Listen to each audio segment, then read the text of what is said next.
আর এবার American president Donald ট্রাম্পের প্রতি রীতিমতো চিন্তার কারণ হয়ে দাঁড়াচ্ছে। একের পর এক এমন সিদ্ধান্ত নিচ্ছেন যা গোটা বিশ্বকে চমকে দিচ্ছে। ডোনাল্ড ট্রাম্প সেদিনই বাংলাদেশকে নিয়ে একের পর এক বোমা ফাটাচ্ছেন এবং সর্বশেষ তিনি এদিকে আজ জুমার পর ডোনাল্ড ট্রাম্প বাংলাদেশের উপর সরাসরি নতুন পদক্ষেপ নেন। শেখ হাসিনার কপাল খুলে যায়, ডক্টর ইউনূসের উপর কঠিন প্রভাব পড়ে। অন্যদিকে দেশের রাজনৈতিক পরিস্থিতি নতুন মোড় নেয়, ক্ষমতার পালাবদল হয়। দেশের পরিস্থিতি এখন কোন জায়গায় গিয়ে দাঁড়াবে, ক্ষমতার চেয়ারটি কে দখল করবে? আমাদের বাংলাদেশের প্রধানমন্ত্রী শেখ হাসিনাকে জুম্মার নামাজের পরেই ভারত থেকে ফিরিয়ে আনতেছে বাংলাদেশে। যুগপৎভাবে বিএনপি ডক্টর ইউনূস সরকারের বিরুদ্ধে বড় কিছু করতে পারে। বিএনপি এরকম একটা পরিকল্পনা বিএনপি নিজেরাই ফাঁস করে দিয়েছে। বাংলাদেশের সেনাবাহিনীর মধ্যে কিছু একটা চলছে এমন খবর কিন্তু আগেই চাউর হয়েছিল।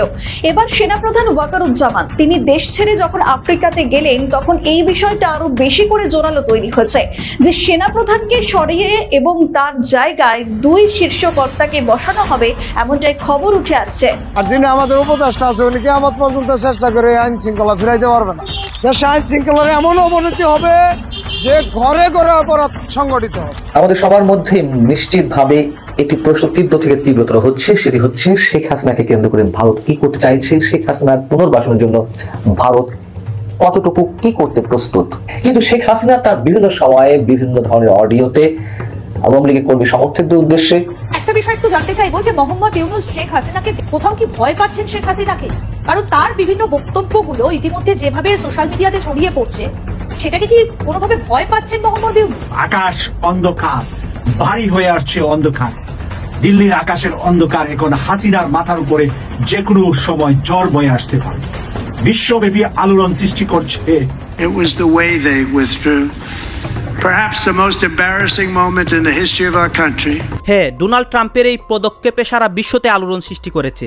দর্শক শ্রোতা, আজ জুমার পর নতুন একটি সিদ্ধান্ত হয় এবং এইটা হওয়ার পর সারা বিশ্ববাসী অবাক হয়ে যায়।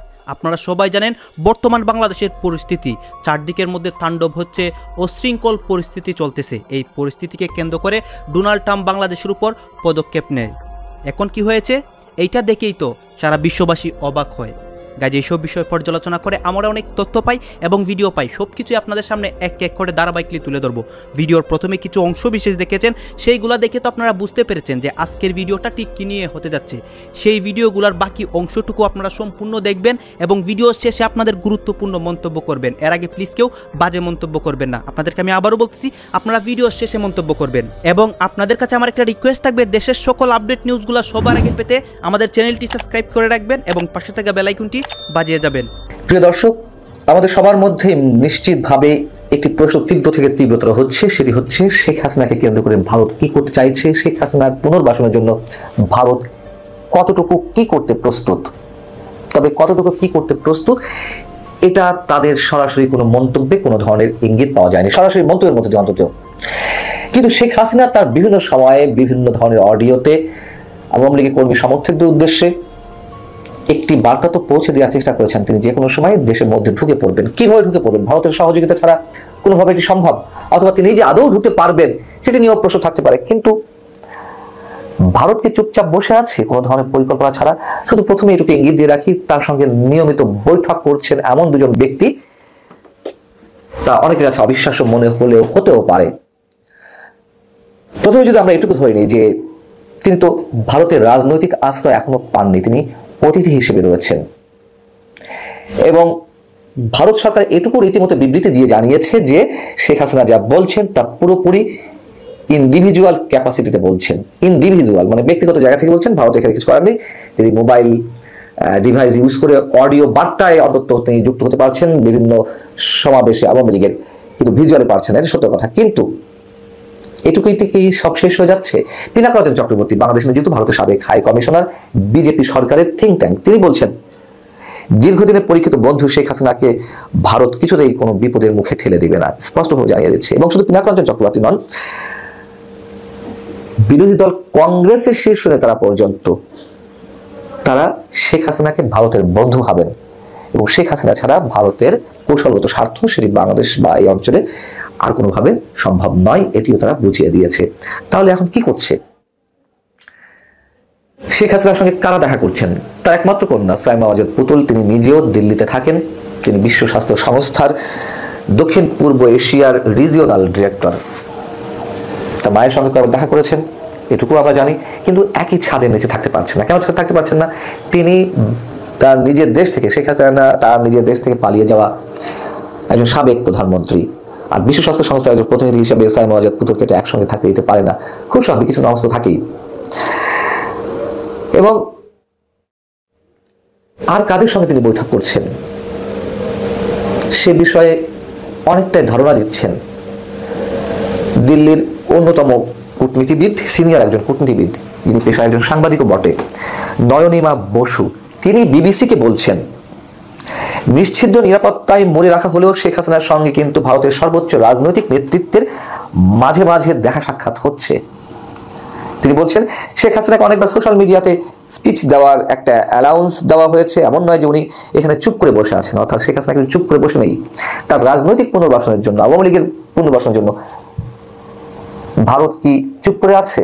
সেই প্রশ্ন উত্তর তিনি দিচ্ছেন যে ভারত সরকার এটা নিয়ে কোনো মন্তব্য করেনি, কিন্তু আমরা এটা দেখছি যে Sheikh Hasina social media use করে, সোশ্যাল প্ল্যাটফর্ম ইউজ করে তিনি তার বিভিন্ন ধরনের বার্তা পৌঁছে দিচ্ছেন। সেই এক্স হ্যান্ডেল হোক কিংবা ফেসবুক হোক, যেভাবেই হোক তিনি তার বার্তাগুলো পৌঁছে দেওয়ার চেষ্টা করছেন তার সাপোর্টারদের উদ্দেশ্যে। এবং তিনি বলছেন, নয়নিমা বসু, উনাকে এখানে একটা সাংঘাতিক প্রোটেকশনের মধ্যে রাখা হয়েছে এবং খুব কম সংখ্যক লোক ওনার সঙ্গে দেখা করতে যান।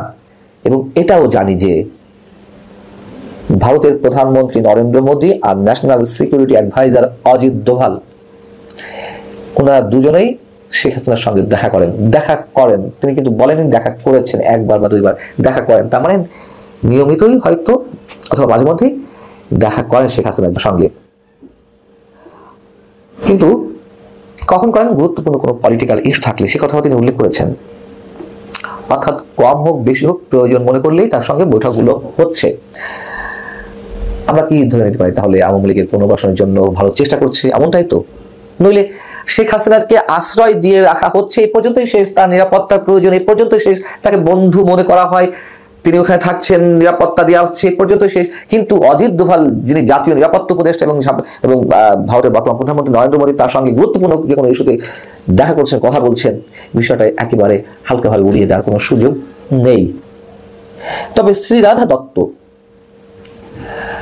ভারতের ওপি জিন্দাল গ্লোবাল ইউনিভার্সিটির অধ্যাপক আন্তর্জাতিক সম্পর্ক বিভাগের, তিনি বলছেন, শেখ হাসিনা পুনর্বাসন বা আওয়ামী লীগের পুনর্বাসনের ক্ষেত্রে ভারতের জন্য খুবই মুশকিল একটা ব্যাপার।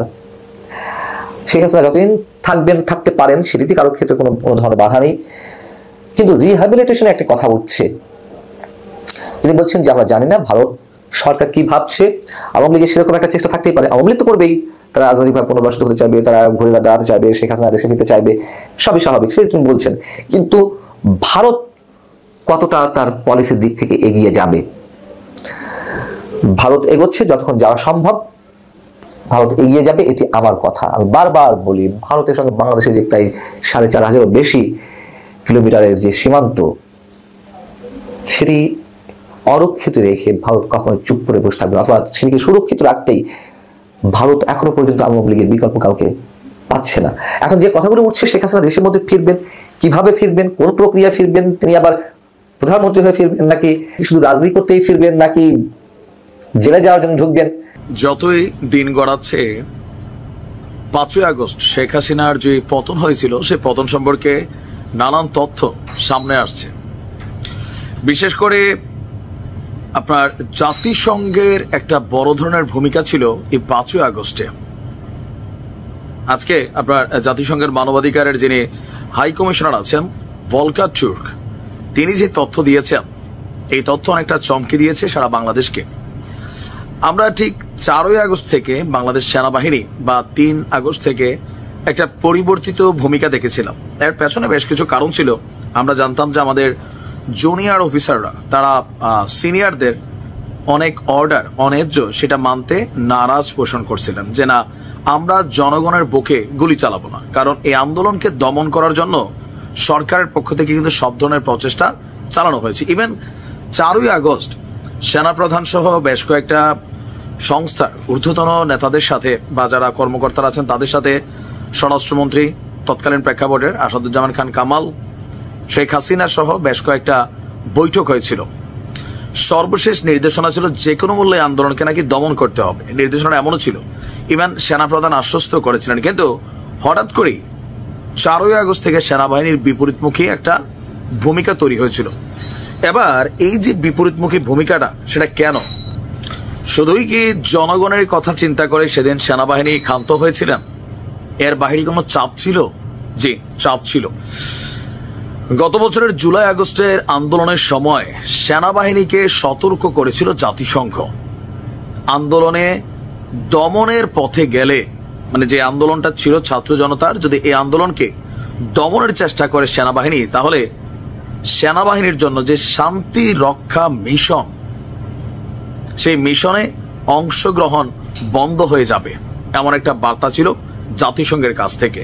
আর আমরা সকলেই জানি সেনাবাহিনীর মধ্যে আপনার ঊর্ধ্বতন জাস্ট কিছু যারা আছেন কর্মকর্তা, তাদেরকে বাদ দিলে অধিকাংশ সেনাবাহিনীর সদস্যদের একটা স্বপ্ন থাকে তার চাকরি জীবনে একবার যদি মিশন লাগাইতে পারেন। কারণ একটা বড় অঙ্কের বেতন তারা পান, সুযোগ সুবিধা পান। ইভেন চাকরি জীবন থেকে শেষ হওয়ার পরও মধ্যপ্রাচ্যের অনেক দেশে তারা গিয়ে আবার সরকারি অনেক ধরনের চাকরিতেও জয়েন করার সুযোগ পান। সো এটা একটা গোল্ডেন টিকেট হচ্ছে সেনা সদস্যদের জন্য। আন্তর্জাতিক সংবাদ মাধ্যম ব্রিটিশ ব্রডকাস্টিং কর্পোরেশন বিবিসিকে এই তথ্য দিয়েছেন জাতিসংঘের মানবাধিকার বিষয়ক হাই কমিশনার ভলকার তুর্ক। তিনি বলছেন যে আপনার বাংলাদেশে গত বছরের জুলাই আগস্টের শিক্ষার্থীদের ব্যাপক আন্দোলনের সময় আমি নিজে সেনাবাহিনীকে সতর্ক করেছিলাম যে যদি সেনাবাহিনী আন্দোলনকে দমনের পথে যায় তাহলে তাদের জন্য শান্তিরক্ষী মিশন বন্ধ হয়ে যেতে পারে। এর ফলে বাংলাদেশে পরিবর্তন এসেছে এবং মোহাম্মদ ইউনূস সরকার গঠন করেছে। জাতিসংঘের একটা বড় ধরনের ভূমিকা যে ছিল এই ব্যক্তির কথায়, এটা একদম স্পষ্ট। সেনাবাহিনী সেই সময় দুইটা কারণেই, তার মানে আমরা এখন বুঝতে পারছি যে তারা বিপরীতমুখী অবস্থানে ছিল আওয়ামী লীগ সরকারের সাথে। প্রথমত জনগণ, এটা 100% যে সেনাবাহিনীর কাজ হচ্ছে দেশকে রক্ষা করা, জনগণকে রক্ষা করা। কিন্তু কোন রাজনৈতিক দল সরকারের ক্ষমতাকে পাকাপোক্ত করতে জনগণের বুকে গুলি চালানো গত জুলাই আগস্টে যা ছিল, ভবিষ্যতেও কখনো নিশ্চয়ই সেনাবাহিনী এমন ভূমিকা যাবে না, এটাই বাংলাদেশের মানুষ বিশ্বাস করে। তারপরেও সেনাপ্রধানকে নিয়ে নানান ধরনের বক্তব্য আছে, অনেক কিছু আমরা শুনি, বাট আমার কাছে মনে হয় না যে তিনি আসলে এই ক্যারেক্টার টাইপের হবেন। কারণ দিন শেষে তিনার সিদ্ধান্তটা খুবই গুরুত্বপূর্ণ ছিল। এই প্রতিবেদন দেখার পরে আওয়ামী লীগের নেতাকর্মীরা বলার চেষ্টা করছেন যে জাতিসংঘকে হাত করে ফেলছিল ডক্টর ইউনূস। এখন জাতিসংঘকে কি হাত করা সম্ভব? এটা একটা বিরাট প্রশ্ন। তবে মানবাধিকার ইস্যুতে ইউনূস সরকারকে কিন্তু ছাড় দিচ্ছে না এই যিনি হাই কমিশনার আছেন তিনি বলছেন যে এখনো বাংলাদেশে ব্যাপক আইন শৃঙ্খলা মানবাধিকার লঙ্ঘন হচ্ছে। ইভেন আওয়ামী লীগের নেতাকর্মীদের সাথে যা হচ্ছে সেটাও কিন্তু মানবাধিকার লঙ্ঘন হচ্ছে। আর কিছু না, আমাদের বাংলাদেশের প্রধানমন্ত্রী শেখ হাসিনাকে, তাকে আপনার ওয়ার্কার কালকে জুম্মার নামাজের পরেই ভারত থেকে ফিরিয়ে আনতেছে বাংলাদেশে। এই কথাটা আসলে কতটুকু সত্য, আসুন আমরা ডিরেক্ট এই পয়েন্টে যাই। অন্যদিকে এই ভিডিওটি অত্যন্ত স্পেশাল, যারা নাকি আওয়ামী লীগ সমর্থক আছেন তাদের জন্য অত্যন্ত স্পেশাল। সবাইকে বলবো যে ভাই ধৈর্য সহকারে ভিডিওটি দেখবেন, আমি 4 থেকে 5 মিনিটের ভিতরে শেষ করে দিব। আমাদের বাংলাদেশের বেশ কিছু মিডিয়া এবং অন্তর্বর্তীকালের সরকারের সতীর্থরা তারা এই কথাটি বলতেছে যে আমাদের বাংলাদেশের সেনাপ্রধান মিস্টার ওয়াকার তিনি 3 দিনের সফরে আফ্রিকা যান। আমাদের বাংলাদেশের যেমন আপনার রাজধানী ঢাকা, তেমনিতে আফ্রিকার রাজধানী হচ্ছে আপনার বাঙ্গিপাড়া কি এমন একটা নাম। যাই হোক, তিনি 3 দিনের সফরে সেখানে যান কোন একটা কাজে। এখন তারা বলতে কারা, পিনাকি, ইলিয়াস কিংবা আমাদের বাংলাদেশের যে বৈষম্য বিরোধী ছাত্র আন্দোলনকারীদের ভিতরে কিছু আপনার মাস্টার মাইন্ড আছে, তারা বলতেছে যে আওয়ামী লীগের নেতাকর্মীরা এবং বা আওয়ামী লীগের অনেক জনগণ আপনার তারা এয়ারপোর্টে যাওয়ার জন্য কোটি কোটি জনগণ প্রস্তুত হচ্ছে।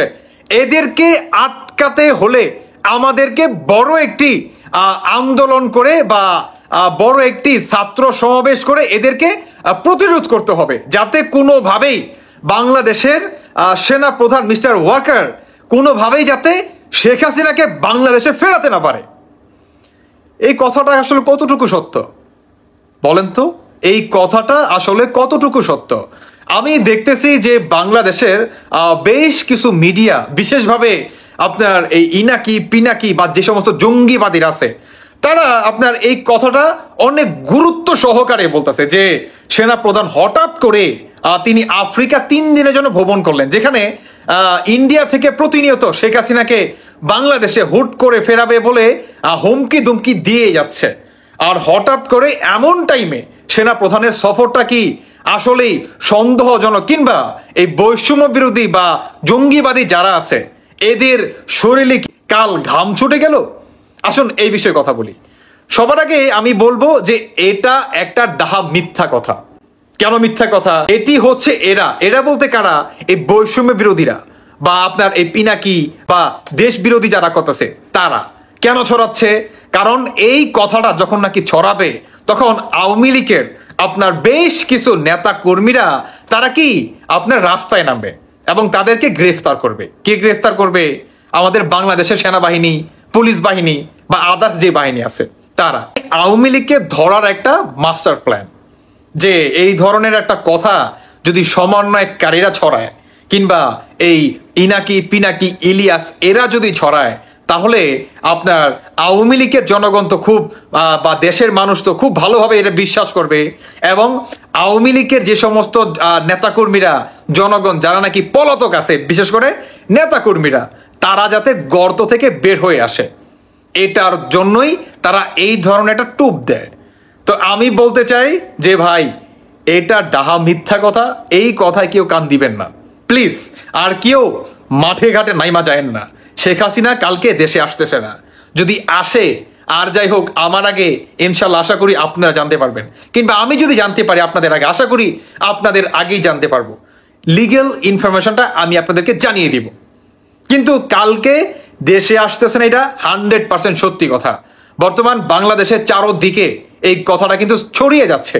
আমি সবার উদ্দেশ্যে এত রাত করে আপনাদের সাবধান করার জন্য আসলে এই ভিডিওটি করা, যে ভাই আপনারা কেউ আবেগের বশে এসা কোনো আপনার ওই ইনাকির পিনাকির কিংবা ওই ধরনের এভিডেন্স দিয়ে কথা বলবো যে কালকে ওয়াকারের সাথে দেশে আসতেছে, ডাহা মিথ্যা কথা ভাই, ঠিক আছে? কেউ আবার মাঠে ঘাটে নাইমা যায় না, পরে কিন্তু বিপদে পড়বেন। তাই আমি একটা কথাই বলবো যে এই ভিডিওটি সবার কাছে সতর্ক বার্তা হিসাবে পৌঁছাই দেন, আশা করি আপনাদের উপকারে আসবে।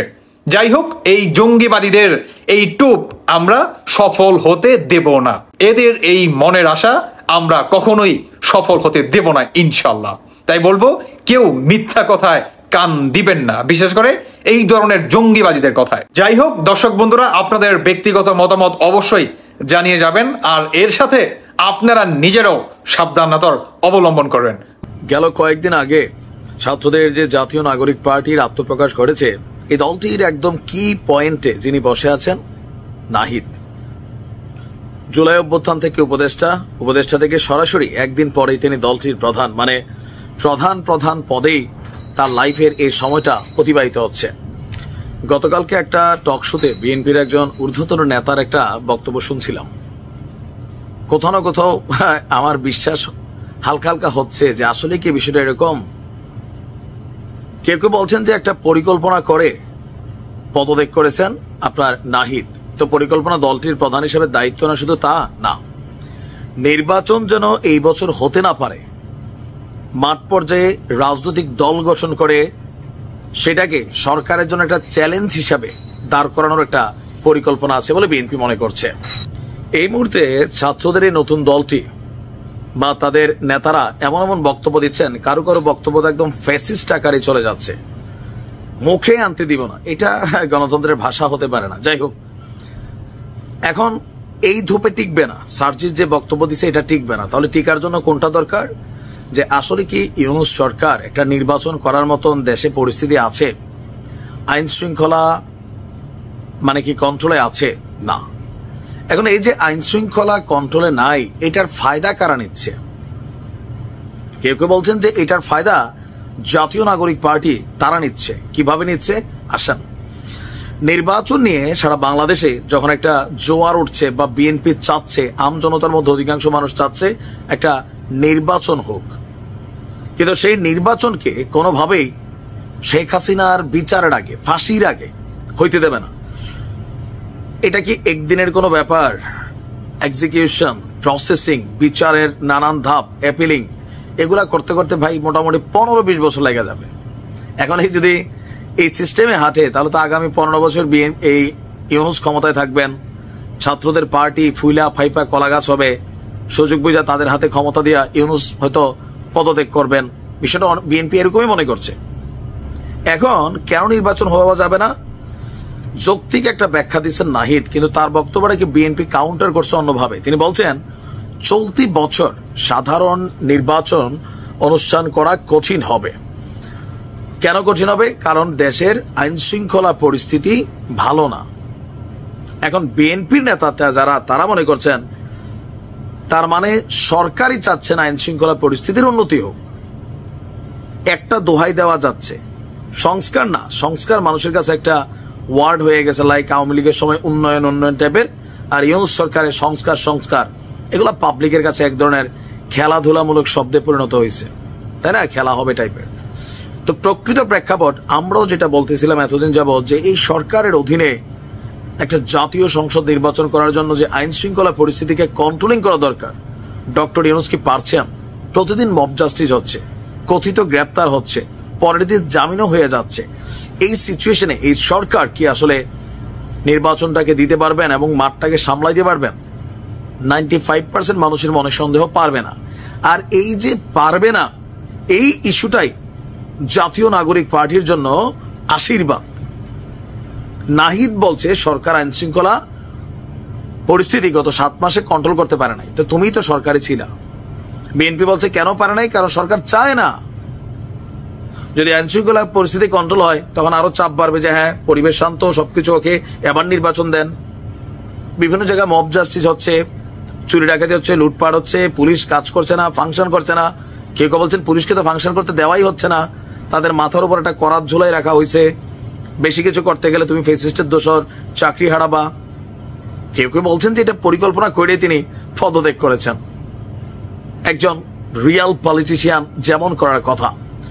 আবার ওইদিকে সরকারে তাদের 2 জন আছে, যারা সরকারে আছে তারা প্রভাব বিস্তার করছেন। এখন মাঠে যারা নামছেন তারা রাজনীতির মাঠে প্রভাব বিস্তারের চেষ্টা করছেন। সরকার থেকে শুরু করে এই রাজনৈতিক দল জাতীয় নাগরিক পার্টি, তারা একমাত্র দল যারা চায় না 2026 নির্বাচন হোক। নানান যদি কিন্তু অথবা সম্ভাব্য তথাপি। আর এতে ছাত্রদের সুবিধা হবে। কেন হবে? নতুন পার্টি হিসাবে মানুষের কাছে পৌঁছা, তাদের এথিক্স গুলা পৌঁছে দেওয়া, রাজনীতির মাঠে একটু শক্তিশালী হওয়া, কমিটিগুলা গোছানো, গ্রামে গঞ্জে কমিটি দিয়ে কর্মীদের সংখ্যা বৃদ্ধি করা, এই অ্যাক্টিভিটিস গুলা যেগুলো বিএনপি জামাত এত বছর করে ফেলছে, তাদের দরকার নাই। বাট দরকার হচ্ছে ছাত্রদের। আবার লম্বা সময় গেলে কিভাবে ছাত্রদের জন্য সুবিধা? এই যে ধরেন বিএনপি রডের ব্রিজ খুললা লইয়া জায়গা, ভাবা যায় আস্থা রডের ব্রিজ খুললারা লইয়া জায়গা, মানুষ এগুলো দেখছে। তারপরে হচ্ছে ঝুট ব্যবসা নিয়ে নিজেরা 10-10 ফালাই দিছে, জলমহলে 6 কোটি টাকার মাছ লুট হয়ে যাচ্ছে, চান্দাবাজি হচ্ছে। কুমিল্লার একজন ভাইরাল ঠিকাদাররা কয় 2 লাখ টাকার প্রোগ্রাম করছে, 5,000 টাকা দিচ্ছেন। মানুষ বিএনপির প্রতি বিরক্ত হচ্ছে। আর এই বিরক্তিটা জাতীয় নাগরিক পার্টির জন্য সুবিধা।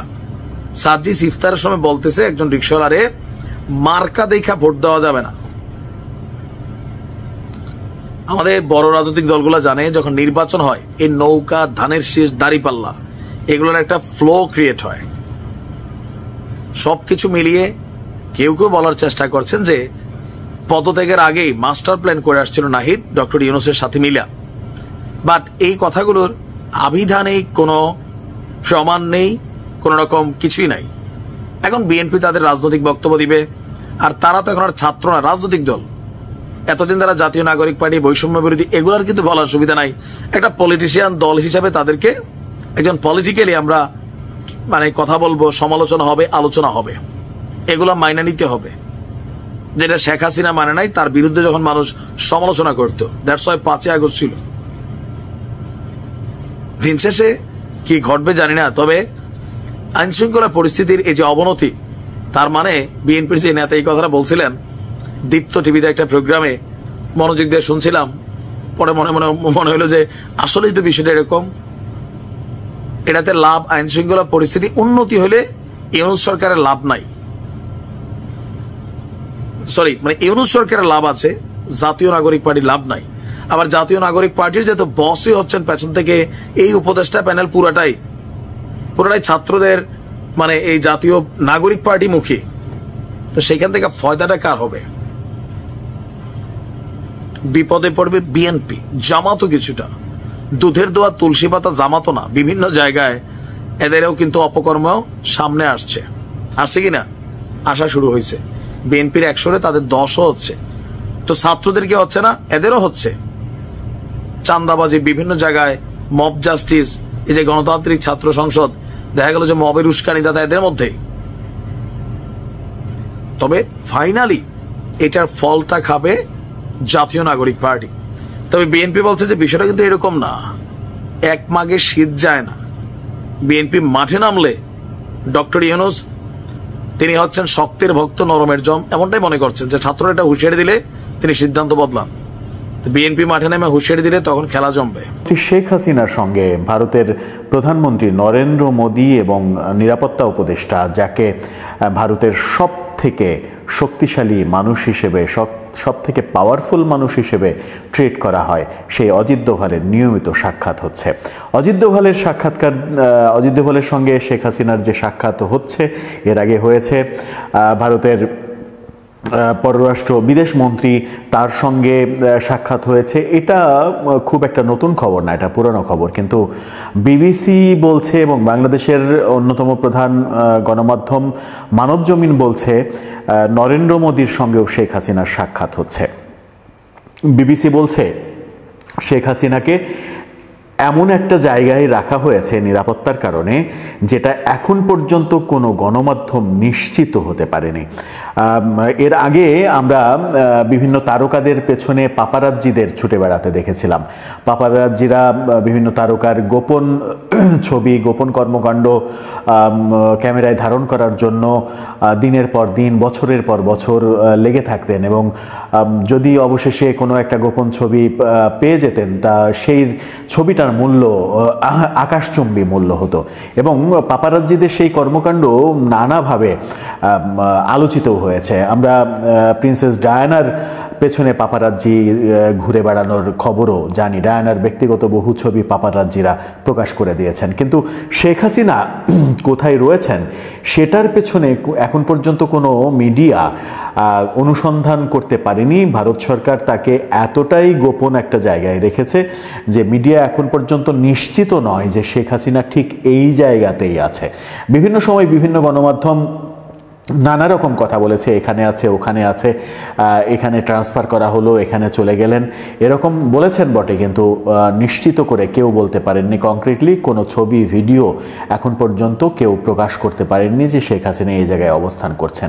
শেখ হাসিনার এমনি ভিডিও, কোনো একটা অনুষ্ঠানে যে সেখান থেকে গাড়িতে ওঠার সেই ভিডিও চিত্র প্রচারিত হয়েছে, প্রকাশ পেয়েছে, কিন্তু তার অবস্থানের ভিডিও চিত্র, স্টিল ছবি কিছুই প্রকাশ হয়নি। ভারত এতটাই নিরাপত্তার জায়গায় তাকে রেখেছে। সেই নিরাপত্তার জায়গায় কাউকে ভিড়তে দেওয়া হয় না। প্রধানমন্ত্রী অজিত দোভাল, প্রধানমন্ত্রী নরেন্দ্র মোদী এবং নিরাপত্তা উপদেষ্টা অজিত দোভাল, বিদেশ মন্ত্রী জয়শঙ্কর, এই তিনজন ছাড়া খুব কম মানুষই, ভারতের খুব কম মানুষই জানেন, এমনকি ভারতের প্রথম সারির রাজনীতিবিদরাও নিশ্চিত জানেন না শেখ হাসিনা কোথায় রয়েছেন। শেখ হাসিনার উপরে ভারতের সব দলের সমর্থন রয়েছে বলেও শোনা যাচ্ছে, এবং সেই সমর্থনের কারণে শেখ হাসিনাকে রাজনৈতিক আশ্রয় না দিয়েও অতিথি হিসেবে ভারতে রাখতে পেরেছে নরেন্দ্র মোদী সরকার, এমনটাও বলা হচ্ছে। বিশেষ করে কংগ্রেসের সমর্থনের কারণে নরেন্দ্র মোদী শেখ হাসিনাকে নিয়ে এক ধরনের বাজি ধরেছেন, সেটাও শোনা যাচ্ছে।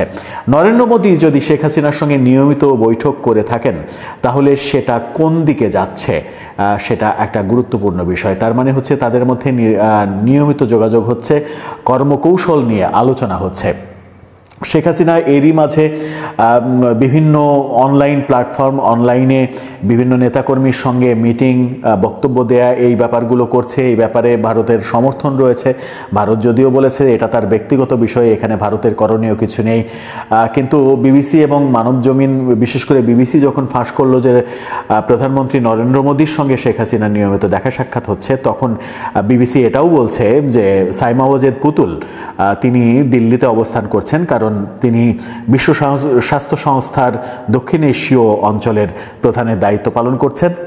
দিল্লিতে তার অফিস, দিল্লিতে অবস্থান করছেন। তার মার সঙ্গে তার নিয়মিত দেখা হচ্ছে। তার মানে ভারত সরকারের সর্বোচ্চ পর্যায়ের বাইরে সাইমা ওয়াজেদ পুতুল জানেন শেখ হাসিনা কোথায় রয়েছেন, তার সঙ্গে দেখা করার সুযোগ দেয়া হচ্ছে, কিন্তু তাদের দুজনকে এক জায়গায় থাকতে দেয়া হচ্ছে না। থাকতে না দেওয়ার কারণ হিসেবে জানানো হচ্ছে, বিবিসি যেটা বলছে সেটা হচ্ছে জাতিসংঘের একটা প্রতিনিধিকে, জাতিসংঘের একটা গুরুত্বপূর্ণ ব্যক্তিকে শেখ হাসিনার মতো একজন পালিয়ে থাকা মানুষ তার সঙ্গে একসঙ্গে থাকতে দিতে পারে না। এটা নীতিগতভাবেই সম্ভব নয়, তাই তাদেরকে একসাথে থাকতে দেওয়া হচ্ছে না, কিন্তু তাদের নিয়মিত সাক্ষাৎ হচ্ছে। এদিকে এই খবর যখন প্রচার হলো, বিশেষ করে মানবজমিন বাংলাদেশে যখন এই খবরটা প্রচার করে দিল, তখন একটা ব্যাপার গবেষণা হচ্ছে। গতকালকেই আমরা একটা ভিডিওতে বলেছিলাম যে আগের দিন অর্থাৎ গত পরশু নরেন্দ্র মোদীর সঙ্গে ডোনাল্ড ট্রাম্পের ফোনে কথা হয়েছে এবং ভারতের বিভিন্ন গণমাধ্যম বলছে সেই ফোনালাপে বাংলাদেশ প্রসঙ্গও আলোচনা হয়েছে। যদি বাংলাদেশ প্রসঙ্গ আলোচনা হয়ে থাকে এবং ডোনাল্ড ট্রাম্প এই মাসেই ভারত সফর করছেন, সেই ভারত সফরে ভারতের বিভিন্ন সাংবাদিক বলার চেষ্টা করছেন যে সেই ভারত সফরে শেখ হাসিনার সঙ্গে ডোনাল্ড ট্রাম্প দেখাও করতে পারেন, কিন্তু ভারতের সংবাদ মাধ্যমগুলো যে সকল সোর্স ব্যবহার করে সেই সোর্সগুলো বেশিরভাগ ক্ষেত্রে অকার্যকর, অগ্রহণযোগ্য। তাই এই ব্যাপারটাকে খুব একটা বিশ্বাসযোগ্য ভাবার কোনো কারণ নেই। তবে ব্যাপারটা একটা নতুন মাত্রা যোগ করবে, যেহেতু নরেন্দ্র মোদীর সঙ্গে সরাসরি সাক্ষাতের ঘটনা নিয়মিত ঘটছে, সেহেতু আমরা আমেরিকা সফরে, নরেন্দ্র মোদীর আমেরিকা সফরে দেখেছি ডোনাল্ড ট্রাম্প বাংলাদেশ ইস্যুতে নরেন্দ্র মোদীর সামনে প্রকাশ্যে কথা বলেছেন গণমাধ্যমে। তার মানে ডোনাল্ড ট্রাম্পের একটা ইচ্ছা রয়েছে বাংলাদেশ ব্যাপারে তার কর্মকাণ্ড জাহির করতে। সেই কর্মকাণ্ড কি জাহির করেন, কি ভূমিকা নেন, আওয়ামী লীগের পক্ষে ডোনাল্ড ট্রাম্প অবস্থান গ্রহণ করেন কিনা, শেখ হাসিনার পক্ষে শেষ পর্যন্ত ডোনাল্ড ট্রাম্প অবস্থান গ্রহণ করেন কিনা, সেটাই এখন দেখার বিষয়। সেই ব্যাপারে যদিও গণমাধ্যমগুলো খুব একটা আভাস দিচ্ছে না, বিশেষ করে আন্তর্জাতিক গ্রহণযোগ্য গণমাধ্যম, সেটা ডোনাল্ড ট্রাম্পের সফরের পরে নিশ্চিত হওয়া যাবে। সেই সফরটা মার্চেরই কোনো একটা সময় তিনি ভারত সফর করবেন বলে জানা যাচ্ছে। দর্শক, শেষ পর্যন্ত আপনার কি মনে হয়, নরেন্দ্র মোদীর সঙ্গে শেখ হাসিনার বৈঠক গাইজ আপনারা তো দেখলেন এখানে কি কথা হচ্ছে।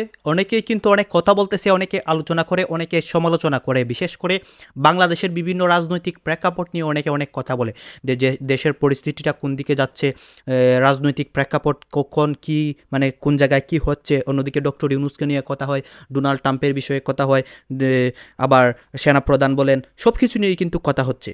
দর্শক শ্রোতা, অনেকের বক্তব্য এখানে দেখিয়েছে। এই সব দেখে তো আপনারা বুঝতে পেরেছেন যে আমাদের দেশের রাজনৈতিক প্রেক্ষাপটটা বর্তমানে কী। দর্শক শ্রোতা, আপনাদের মন্তব্য কিন্তু করে যাবেন যে আমাদের দেশের রাজনৈতিক প্রেক্ষাপট নিয়ে। অন্যদিকে এতক্ষণ আপনাদেরকে যা কিছু দেখিয়েছি সব কিছু কিন্তু আমরা সোশ্যাল মিডিয়া থেকে সংগ্রহ করছি। এখানে আমাদের নিজস্ব কোনো মন্তব্য নেই বা নিজস্ব কোনো সিদ্ধান্ত নেই। এইসব দেখে আপনাদের কি মনে হচ্ছে এবং আপনাদের মন্তব্য কি, আপনারা অবশ্যই কমেন্ট বক্সে লিখে যাবেন। এবং আপনাদের কাছে একটা রিকোয়েস্ট থাকবে, আপনারা আমাদের চ্যানেলটি সাবস্ক্রাইব করে রাখবেন, কারণ আপনাদের সাবস্ক্রাইবে কিন্তু আমরা অনুপ্রেরণা পাই আপনাদেরকে আপডেট নিউজগুলো সবার আগে দিতে এবং আমরা নিউজগুলো ক্রিয়েট করতে। আমি আবারও বলতেছি, আপনারা চ্যানেলটি সাবস্ক্রাইব করবেন এবং পাশে থাকা বেল আইকনটি বাজিয়ে রাখবেন।